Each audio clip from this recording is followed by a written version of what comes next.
প্রিয় দর্শক, আর একটা জিনিস আমরা খুবই জানা দরকার যে আমরা অনেক সময় কুরবানি তো আমরা দেই, এটা আমরা কীরকম তকসিম করতাম, বন্টন করতাম।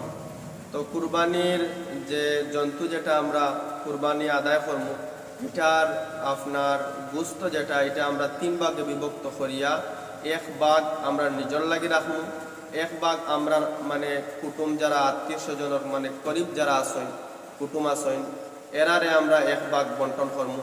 আর 1 ভাগ মিসকিন হকলর লাগে, গরিব হকলর লাগে, অর্থাৎ যারা কুরবানি দিছেন না, যারার উপরে কুরবানি, মিসকিন বলতে শরীয়তের ভাষায় এরারে হয় যার উপরে কুরবানি ওয়াজিব হইছে না।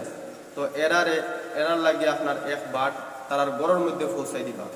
আরও একটা বিষয়, আমরা অনেক সময় যে আমরা হামসায়া অথবা মহল্লার মধ্যে যদি আমরা কুরবানি দেই, আর এই কুরবানির গোশত যদি একসঙ্গে আমরা মিলাইয়া যদি আমরা বন্টন করি, তাহলে দেখা যায় যার গড় কুরবানি দিছেন, আমরা ওই মিসকিনোর বাট যেটা, এটা আমরা ওই কুরবানি দেনেওয়ালা ব্যক্তির যেন কুরবানি দিছেন তান গড়ের মধ্যে নিয়ে পৌঁছাই দিই। তো এটা আপনার লক্ষ্য করা দরকার যে কুরবানি দিছেন তাই ওয়াজিব হওয়ার কারণে তাই কুরবানি দিছেন, আর মিসকিনোর বাট একজন মালিকের নেশাব ওয়াজিব যার উপরে কুরবানি যাই কুরবানি আদায় করছেন তান গড় এটা পৌঁছাই দেওয়া, অর্থাৎ তানে মিসকিন বানানি।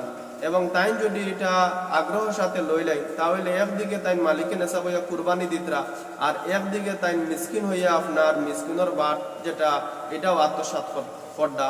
তো এইদিকে আপনারা ভালোভাবে খেয়াল রাখুন। প্রিয় দর্শক শ্রোতা, আমরা কুরবানির মধ্যে আরো একটি খুব মারাত্মক আকারে ভুল করি, যে কুরবানির গোশত যেটা আমরা 3 ভাগে বিভক্ত করা হয়, যে একটা নিজর, আর একটা নিজের আত্মীয় স্বজন কুটুম, এবং একটা মিসকিনর। তো আমরা যারা এটা মেহনত করেন, বন্টন করেন বা গোশতরে খাটইন, আমরা এই মিসকিনর বার্তা কিছু অতিরিক্ত আমরা গোশত তারারে দেই, এটা কিন্তু দেওয়া ঠিক না, যাইজ না। এটা থেকে আপনারা বাঁচিয়া থাকবা।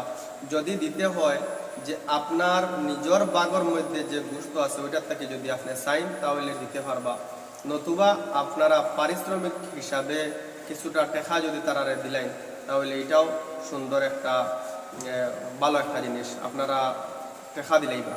কিন্তু মিসকিনর বাগ তাকিন আপনারা কোনো গোশত দিবা না।